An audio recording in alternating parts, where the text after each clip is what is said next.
How are you, Josh? Very good, my friend. How are you? I'm good, man. How's your weekend? What day is it? I just got back from holiday, so my days are all messed up. Wednesday. How's your week going? Yes, it's going very good, thank you. It's going very, very good. Good. A couple of days busy with one-to-ones. The start of Yeah. the week got one-to-ones today as well, and then the rest of the week is focused on other things. So yeah, it's going good, thank you. How was yours? Yeah, I went to Albania, and I was there from Friday to Tuesday for this festival, and it had good and bad. The beaches were nice. The people and the service just was very cold, but I've been Right. told that's what the Balkans are like, that you expect it to be cold. Yeah. Like, because I grew up working in a restaurant, I'm just used to people coming up to you halfway through your meal and say, "Hey, how's your meal? How are you finding things?" or welcoming you in. None of that energy was there. No, it's weird when you work in service as well. Me and my wife say this quite often, but you pick up on all of those little things that you expect to see or you would typically do in a high service environment. But as Yeah. soon as you don't receive it, you notice it straight away.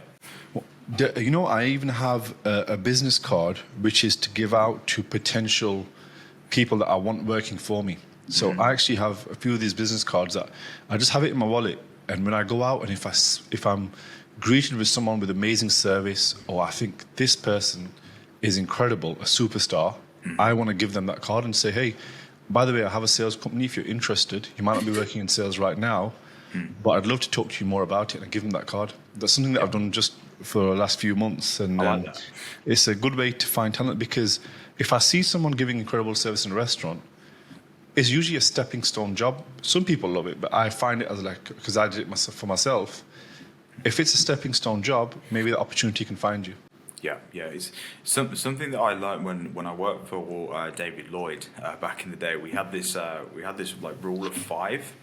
It was if you was in within 5 feet of somebody, you had to say hello and ask them how they are every single time that you actually walk past them or they walk Yeah. past you. And to be fair, at the time when I first joined the company, I was like, that's crazy. I'm gonna be walking, especially if I walk through the restaurant, I'm gonna be walking past like 10, 20 people in just one little walk. But Which it one did you makes sell out? Which David Lloyd was it? it was Narborough, so Leicester way, Okay. Leicester way, And yeah. was it with the crash as well, or was it just Yes, one? yeah, one with a crash. Yeah, it was a rackets club. It was a very, very nice club. But yeah, teach you quite a lot about service.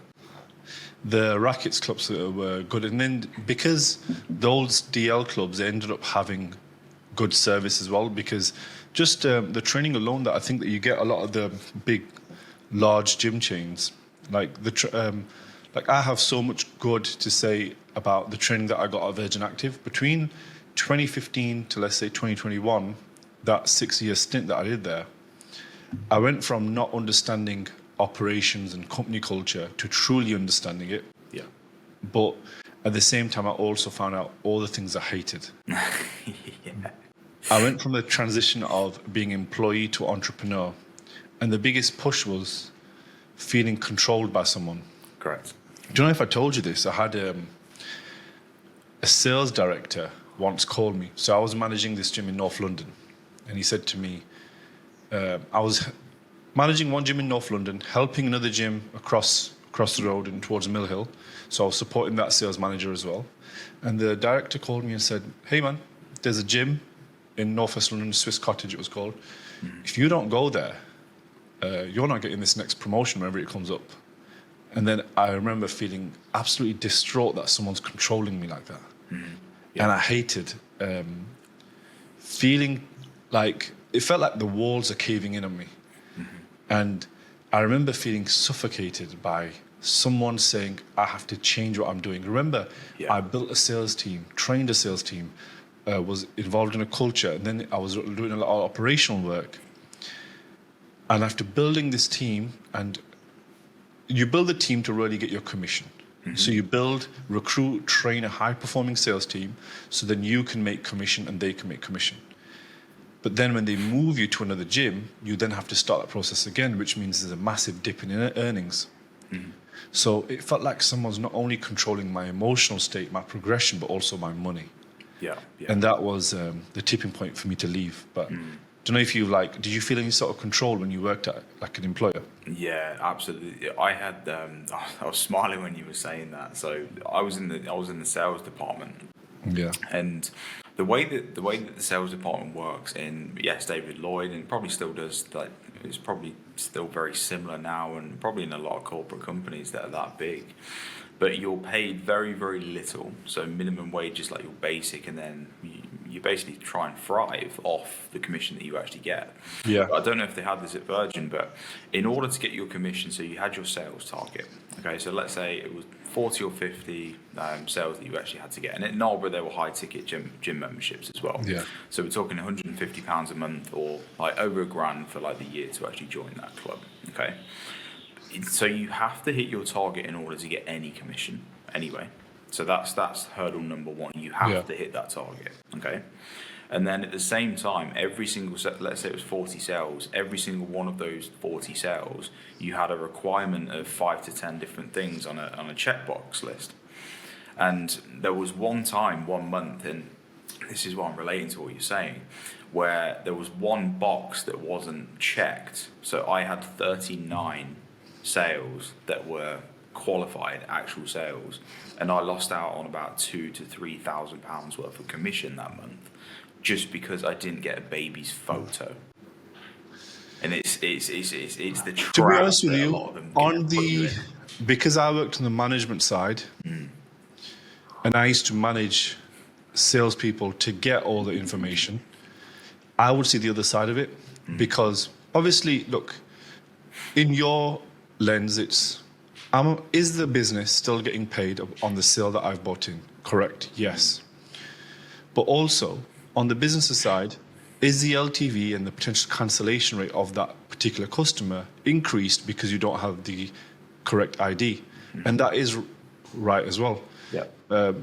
Specifically within the creche, there's obviously all the data protection and all this stuff with child safeguarding. But but as a sales manager, I would really have it strict where we get given the rules. We don't control them. Yeah, exactly. But as a manager, you've got to make sure your sales team is doing all those things. So what I used to do was, within the office, I used to only count the sale when you had the ID. Yeah. Now, within your office, it was specifically a scenario where, like, they're counting that sale even when you've not got the ID yet. You're like, I've got a sale.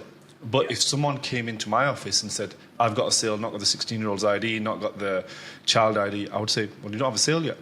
Yeah. When you have that, then, so what we used to do is we used to put a block on the card, so then they couldn't use it.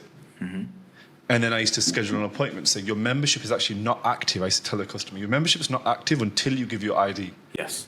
Yeah. So you can't use it. And then by saying those things, there used to be like so many tricks that I eventually worked out on how to get IDs and all that stuff, because I was one of those people that was like making an incredible volume of sales within like teams, but also had approved sales, as you would call them. Yes. Yeah. Of like a very high percentage, if not 90+%, or 95, 100%. So I remember having some months where I just cleared all of them. But it does bring back a lot of good business ethics that I have now, because what is a completed sale? Yeah. And I don't even count a sale. Like, so many of my clients text me and they'll say, just close someone. And you know what I'm saying, Josh? Is the money in the bank? Go on. Is What the do you money- ask? And they'll say, no, it's coming. It's definitely coming. It's on its way. I'm definitely going to get it. And I'll be like, do not. And I want to celebrate with that client. I want to say, amazing, well done. And I have to sometimes be like a bit of a Scrooge there and say, well, you do not have it yet. We're not counting it. Yeah. And they feel like I'm dimming their light when I'm doing that. Have you felt that before? Like, they've just done this hard work, and I'm like, I know you might get it, but I'm only going to celebrate it with you when you've got it. And by me saying that, they then understand not to do that again. But I think myself and you have that ability to be like that, just because of all the scars and the battle wounds that we've had. Probably when people say they're going to join and they don't, or like things fall through like last minute. Like we've been through all of that. So yeah, it's never a nice conversation to dampen someone's spirits, but sometimes it's needed.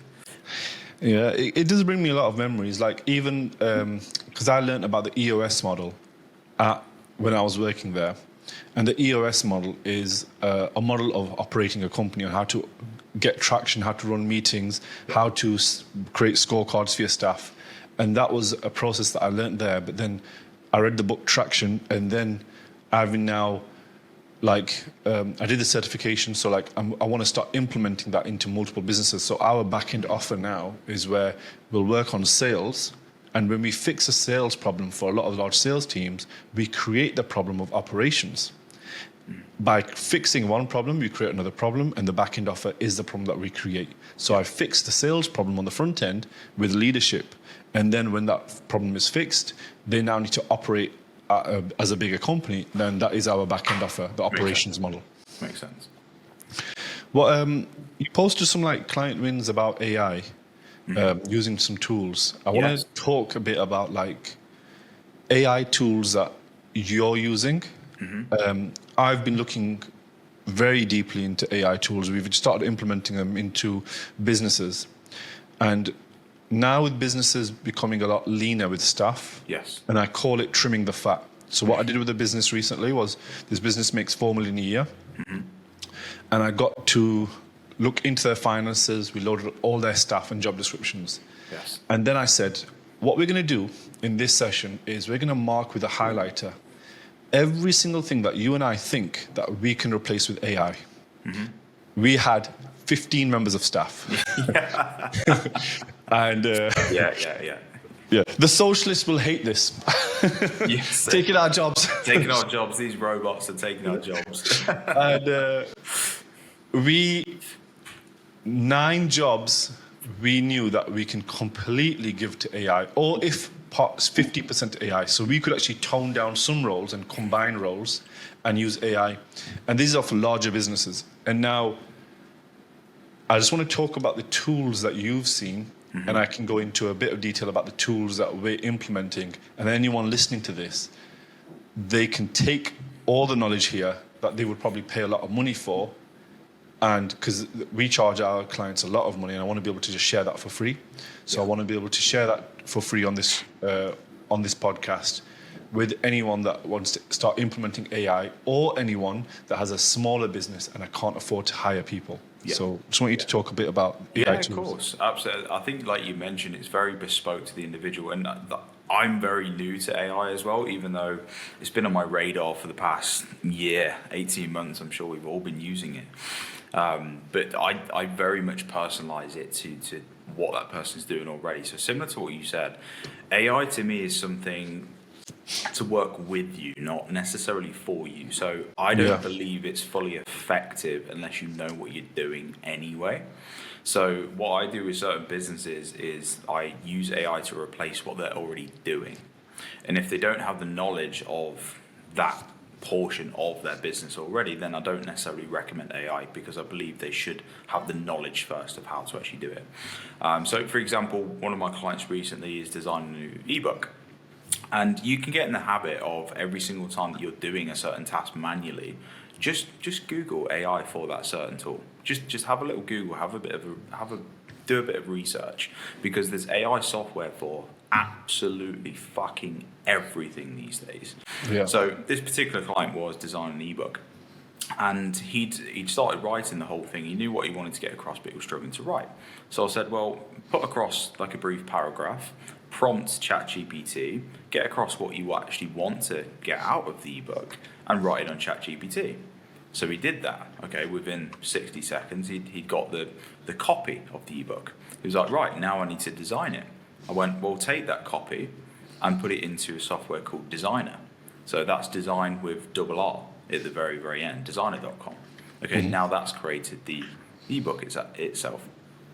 So now all of a sudden, the things that client was supposed to do anyway, he's just created that within 5 minutes and saved himself probably a whole day of writing the thing, and then maybe a day or two of actually designing the ebook itself to get the PDF for the lead magnet. He's done everything in 5 minutes.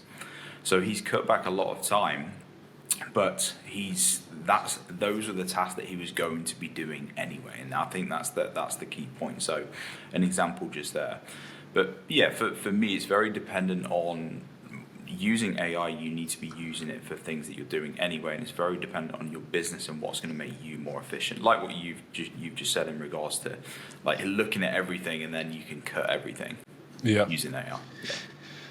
That's a really specifically for ebooks, because a lot of the times AI is good for speed and creativity. So if I was struggling with an idea, I could bounce ideas off with ChatGPT, or I could create so many more lead magnets. So in that scenario, he has one lead magnet, but ideally, what type of business has he got? That's a fitness coaching company. That is. Okay, so if you're a fitness coach, so I'm going to give, if a fitness coach listens to this, I'm going to give you a quick step-by-step on how to actually use AI in your business.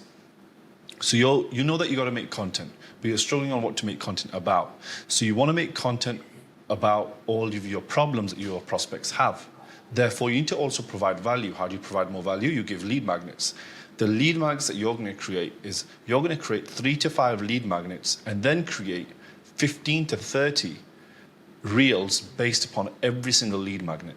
So if you have one lead magnet, you're going to create an enormous amount of content based upon that one lead magnet, and then use ManyChats as a tool to be able to drive more downloads towards that lead magnet. Now, even if you've got 100 followers or 6,000 or 60,000, this works, because if one person clicks, it's all automated, and then you start building that process and those habits in. So you'll use, step number 1 is you'll use like Designer as a tool, so AI to write the ChatGPT to write it, Designer to make it, then using ManyChats to actually distribute it, and then making the content around it. Doing those 4 things will massively increase the opt-ins. And the number 1 metric in your business that you should be measuring is not likes, is opt-ins. Autopilot leads. Yeah, autopilot leads, that's it. The AI tool that I've really had a good time using recently within businesses, so I'll say where it's ideal for. This AI tool is ideal for, you're a business that has a website or a landing page that has an opt-in, and you want to give us a call back straight after the opt-in. So a customer fills in the lead information to opt into whatever information what information you need, name, phone number, current revenue, whatever it is.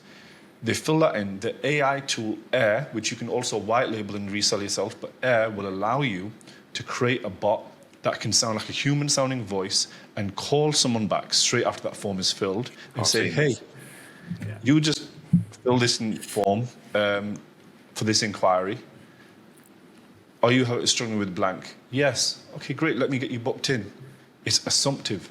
And then it'll say, do you want Thursday or Friday? And then it books them in into your salesperson's diary. And there's ways to automate it and do a round robin of GHL, HubSpot into your CRM. Then it drops it in straight for your sales rep, straight from the opt-in to the sales rep. And what that does is it allows you to trim the fat of a marketing development rep. Marketing development rep is someone that is getting like a setter and developing leads, or an SDR, which is someone who develops sales and develops new opportunities for someone to close, and it skips that entire process for you. Yeah, smart. I've seen that. There's so many tools, and I think we're such in an infancy as well when it comes to AI. But yeah, I strongly advise it, and again, to reiterate that point, not to replace and do things that you don't have a clue on what to do, but definitely to step in and give you a helping hand. And this is where I see a lot of jack of all trade kind of solopreneurs actually start to operate, and from an outside perspective, they look like they've got a huge team, whereas in actual fact, it's still just them. Are you a fan of Matt Gray? I've seen his stuff. He does a lot of the animated infographic type posts, doesn't he?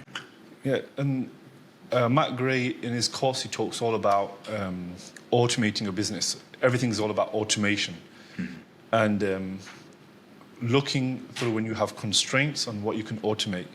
And he's managed to build massive businesses, but they're very lean. They have not a lot of staff at all. Yeah. Yeah. So it is really powerful, I think, when you start to use AI properly. And then the other one is actually using bots, training your own bots. Yes. I have my own little sales bot, so I've given it all my sales material, and then I've trained that bot and I've called it an Uzi bot. And now my clients in their Slack channel have access to Uzi bot, and they can ask questions, so they can look for an instant response off Uzi bot with any sales question that they have. Were you frozen? Am I back? Sorry, you're back now. Sorry, you frozen for a second. That's okay. It's bound to happen. You mentioned UziBot. Yeah, so UziBot is in our Slack channel for clients it's a trained ChatGPT bot. So they can message me, they can message any of our account managers, or they can message the UziBot. And UziBot is a trained bot that can answer a question within a second. Yes.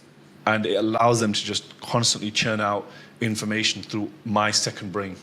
Yeah, I love that. One I am a big fan of as well on LinkedIn, specifically is Dripify. I don't know if you've used that. Yeah, for messages, yeah. Yeah, big fan of that as well. Outside of Meta, but yeah, I'm still in the infancy, and implementing automations and AI is still something that I'm getting better at and learning how to do a lot more. But I'm just trying to keep a very conscious note of every single moment that I'm repeating myself. I think that's what I'm trying to do mainly, and that's what I would advise anyone to do. If you're repeating information to your customers or your team, just take mental note of that or write that down, and then actually do a bit of research. Okay, in that moment when I repeat myself, is there a way that I can streamline that, automate that? So like fitness coaches is an example, because we both got that background. It's like when it comes to a new client actually being onboarded, why have you got to do a completely bespoke welcome video to that person? Why have you got to explain the app or the software that you actually use? Why have you got to explain if that person can eat green veg as much as they want, or diet drinks or sort? Like all of those moments where you are repeating yourself, you can automate, and it doesn't take anything away from the service itself. With exactly what you said, I'm going to blow your mind with this, and you can take this for free. You use Fathom AI to be an AI tool to record all of your calls. Then what you do is, every time a client asks you a question, it's recorded within Fathom AI. Then you'll download those clips and trim them into question and answer. So a client asks a question and answer, creating a Q&A portal within your Kajabi, within your course, where someone can search a question and that question is answered by you, giving you a library of hundreds of questions, and it takes no effort, because the question will be asked, you answer it, you then trim it, post it into your community, creating a searchable resource with every question that's been asked, and then you a lot of the times going into detail on that business and answering it, which creates an incredible resource for your business to be able to people to get even more information. Yeah, and answering it once and answering it better as well. Yeah. And then when you answer it knowing the record is on, you'll go into so much detail. You'll be like, let me break this down. You'll share your screen. You'll then say, click here. Then you're going to do this. That client's benefited because they've got a super in-depth answer. You've benefited because you've now got repeatable. It's called a camcorder method. So you then can use that method and you can distribute that a lot further. Yeah, absolutely. I know we're both a big fan of Opus as well. Yeah. From long form content to short, there's so much now, so much, and I think they're continuously developing everything. And the great thing about even ChatGPT, the OG of AI, I don't think we realize, but I'll be walking down a street and someone will say, "Oh, have you heard of this ChatGPT?" Like they'll say it wrong as well, but like we don't realize how far ahead we are, even by having like this knowledge that we have right now. But the vast majority of the population haven't got a clue. You know, when the calculator came out, accountants were fearing for their jobs. Yeah. But what ended up happening was accountants just ended up using the calculator. Yeah. And this is the same with AI.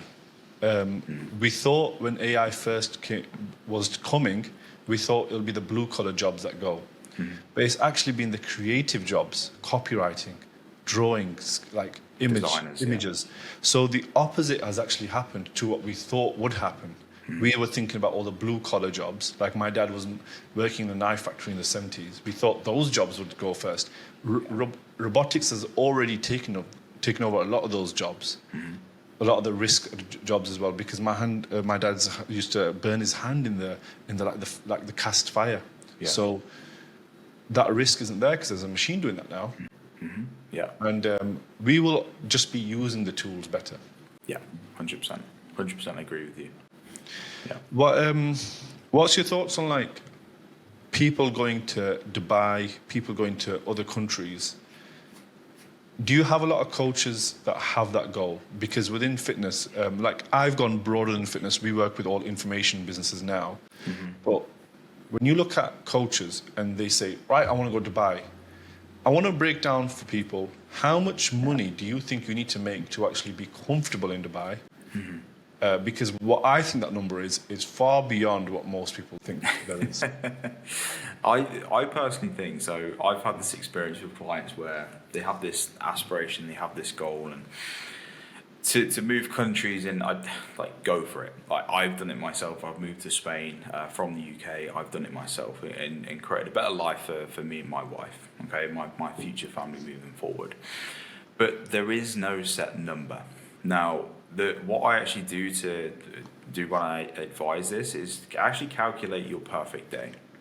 So from the moment you wake up in the morning to the moment you go to bed, what does your perfect day actually look like? Okay. Now, as soon as you've actually calculated and put that in detail, you might wake up, you might have a coffee, like you might go for a walk, you might go to the gym, you might go to a local restaurant for lunch and work on your laptop, whatever you want to do in your perfect scenario, okay? And then calculate the costs around that. And I think that's the number that you should be aiming for, obviously after tax. When it comes to people that I've worked with and they either go, Bali and Dubai are polar opposites, by the way, we'll touch on that. We'll start with Bali. When I've had clients go to Bali, they're typically from the UK or they're from the States, and they're very, very driven, they're very, very hungry. Okay, they might start earning $5,000 a month, 6, 7, 8. They're doing very, very well. Okay, and they're living way beyond their means, and they don't have to look at a bill anymore. They're good. Okay, they're earning 6 figures plus.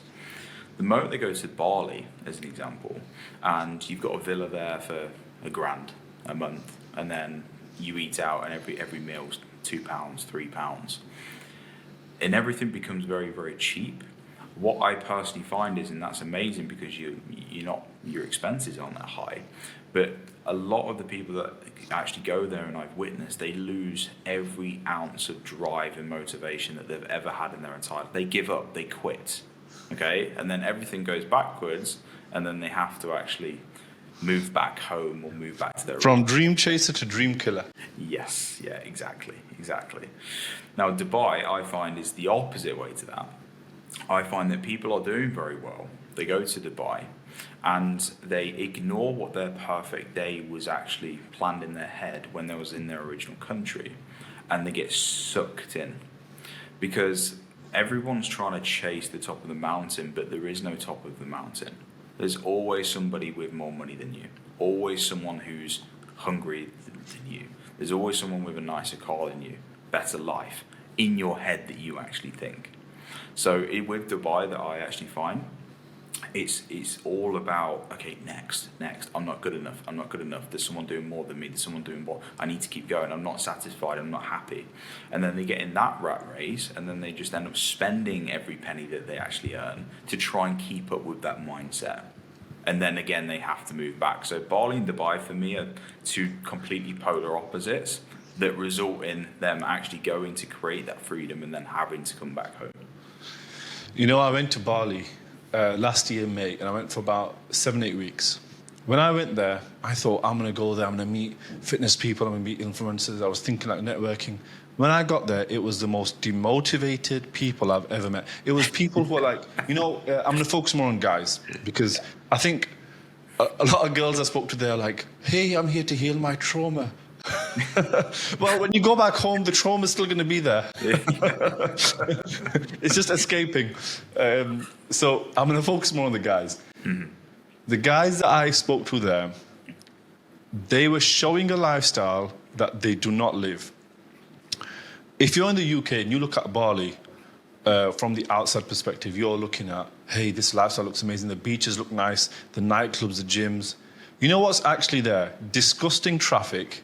And it's a third world country where a bunch of you are going there and wearing Balenciaga in a third world Indonesian country. It makes no sense. I spent 2 months there, and I met nice people, but I can tell you, most of the people there were absolutely lost. They were thinking they're driven to make money. What they were actually doing was skimping out, just like you said, skimping out, living cheap, bragging that they're paying 65p for a meal. And when they're paying a quid for a meal, you know what happens? You're not overachieving, you're not winning. It's not like their bank balance was growing. No. They were regressing. They were getting smaller. Their business was getting smaller. Every single person that I met that came with a big business, their business got smaller. So if you want to crush your dreams, if you want to absolutely smash your motivation to bits, go to Bali. Yeah. That's exactly what I've witnessed as well. And on the other side, your algorithm, Instagram will move you to Bali, and then your algorithm will only show you those Bali people, and then you're going to think, why is my business not growing? Why is my all my interaction engagement gone? Well, if you're posting in Indonesia, why would Instagram push you into the UK? That makes no sense. Yeah. Exactly what I've witnessed. Exactly. And I think it all boils down to influence as well. Because if you can stay true, like I said, that perfect day, like if you can think about that and stay true to that and aspire to actually achieve that, no matter where you are, and you can stick to your, it's like people say to me about even being in Marbella. Oh, Marbella is expensive. You need this, you need that. Well, to me, it's not. And to me, I haven't lost my drive because I'm living the perfect day that I mapped out years ago. I haven't been influenced by anyone or anything.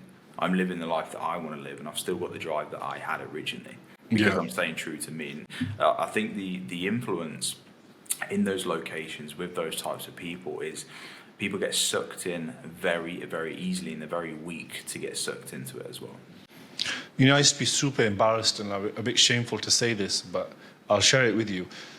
I used to work in my bedroom, a shared accommodation in London, and with my desk was next to my bed up until I hit 50 grand in a month. Yeah. I did not upgrade my lifestyle. I lived in cheap shared accommodation in London. Yeah. With my desk next to my bed, waking up, going over to my desk, and practically living in a room apart from the kitchen and the bathroom, up until I hit 50k. And people want to upgrade their lifestyle. I'd hire staff, and my staff would have better accommodation than me. Yeah. My own staff would come to visit me, and they'd see where I'm living. And you know, I used to think it would be embarrassing, but it actually drove even them to be even more motivated, because they would say, I can't believe you're living like this. This is incredible. Yeah. And they would see my motivation. They would see how much I'm grinding, and then they would buy into me even more. Yeah, and I think successful people as a whole, like in general anyway, I don't think they're influenced that easily. I really, really don't. I think they have a mission, they have a drive, they have focus, and it takes that tunnel vision. It takes a lot for someone to kind of pierce that for the people who are truly successful and happy. Because Andy Frisella says this in his recent book. Definitely recommend reading Mental Toughness if you're not already. But he mentions that hard equals happy. Like you're only truly happy if you go through hard shit every single day. So I'm in the middle of 75 hard right now. So his personal challenge. Honestly, Usman, I've never been as happy as I am in my life right now, and I'm training twice a day. I'm fucking on a diet. I'm drinking a gallon of water. I'm reading. Explain 75 hard. Can you break it down? Can you go into detail and break it all down? Of course. So 75 hard is a mental challenge. So it's not a physical challenge. It's a mental toughness challenge to actually keep you disciplined and keep you consistent for 75 days straight. And you have certain rules that you actually have to tick off. It's completely free. It's Andy Frisella's challenge. Okay. Strong. I'm not sponsored by him. But I'm not being paid to say this. I'm just talking from my experience. It's amazing.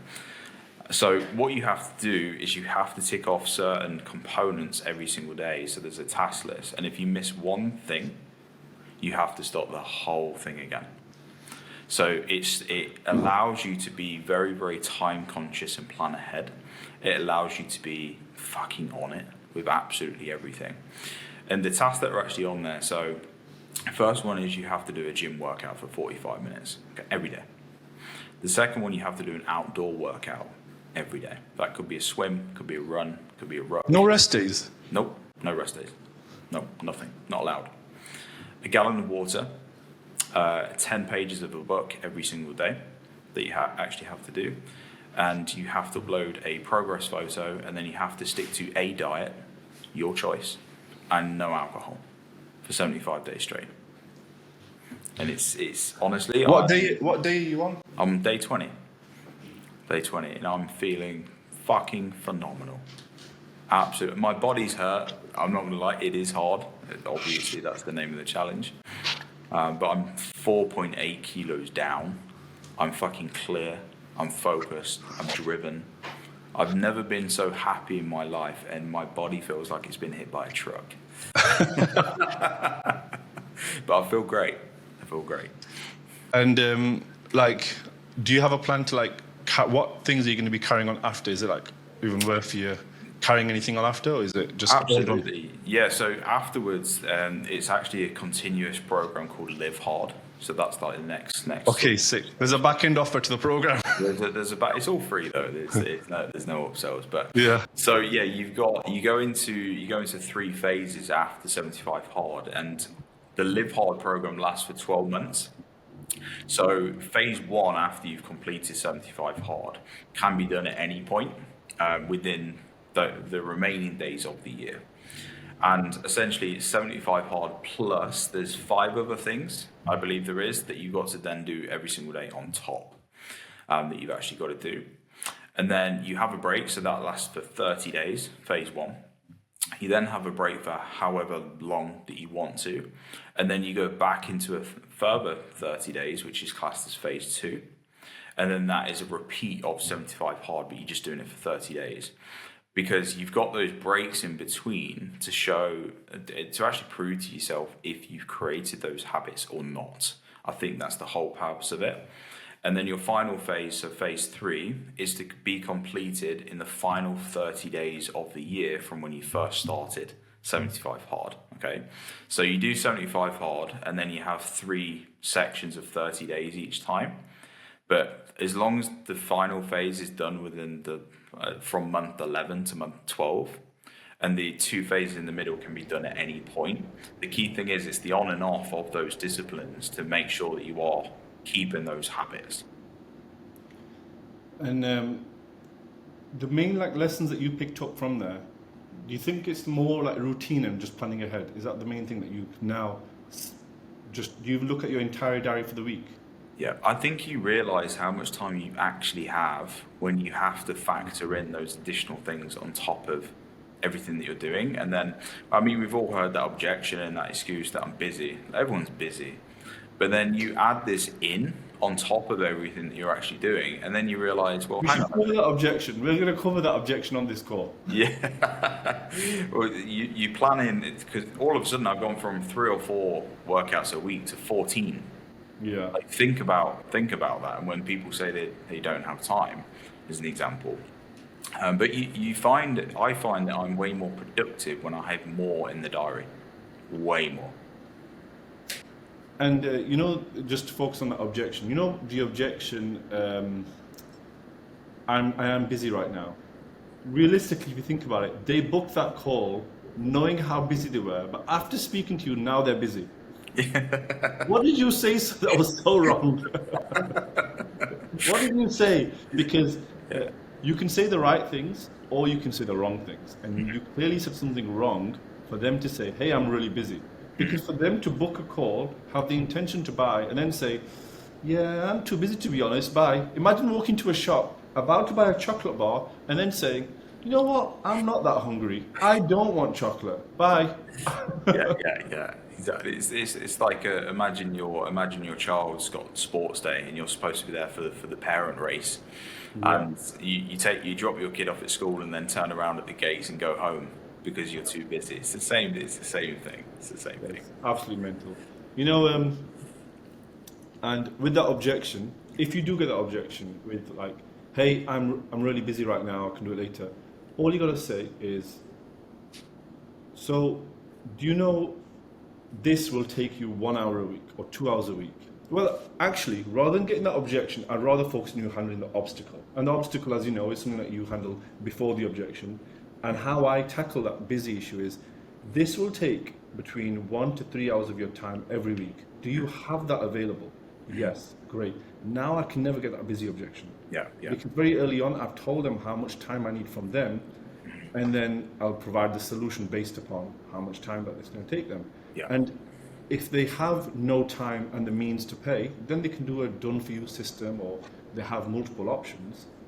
Like your business should have a done for you, because that is your goal and the most you can charge, and it also allows you to price anchor. Yeah. And it also allows you to provide more to the people that are genuinely busy. Yeah, yeah, exactly. And you can proactively handle it and reactively handle it as well with any objection, really, not just time. But Yeah.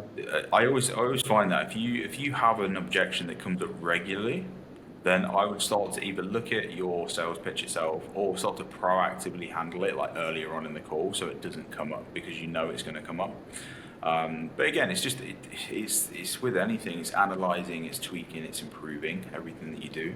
But yeah, the busy one. I mean, adding all this shit into my life right now, you realise you wasn't busy. Yeah. I actually had my laptop die during this call, but I don't know how it switched to my phone camera. This is my iPhone right now. Yeah, I don't know what happened, but we grinded through. That's it. It's a nicer close up of you. I get to see that beautiful face of yours.